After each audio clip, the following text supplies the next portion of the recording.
Setelah sempat terjadi erupsi pada Minggu dini hari kemarin, aktivitas vulkanis Gunung Agung Karangasem masih fluktuatif.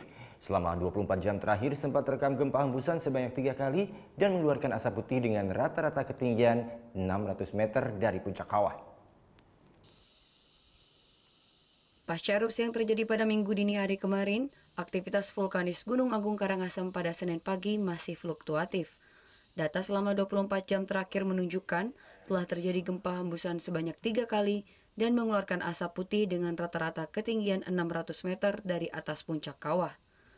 Meski hanya mengeluarkan asap putih, namun hal tersebut sangat berbahaya terutama bagi warga atau wisatawan yang melakukan aktivitas pendakian di radius 4 km dari puncak kawah. Menurut Pusat Vulkanologi dan Mitigasi Bencana Geologi PVMBG, saat ini aktivitas vulkanis Gunung Agung telah terbuka, sehingga pelepasan gas dari dalam kawah dapat terjadi kapanpun. Potensi erupsi susulan pun masih akan rentan terjadi, selama aktivitas kegempaan vulkanik dalam dan dangkal tetap terekam. Saat ini setelah erupsi kemarin, yang pagi itu, sekarang masih juga tetap terekam gempa-gempa hembusan.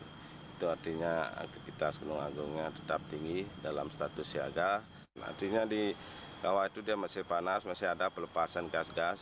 Walaupun itu tidak terlalu besar, tapi bisa membahayakan penduduk kalau sampai di tebing-tebing di pinggir-pinggir kawah itu sendiri. Kalau potensi aktivitas tinggi itu bisa tiba-tiba aja, tergantung prekursor yang datang, misalnya datang vulkanik A, tiba-tiba bisa terjadi letus.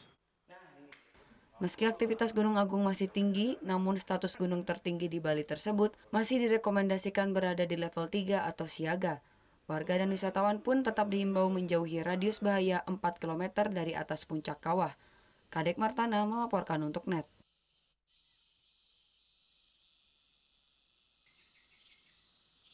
Oh yang beneran?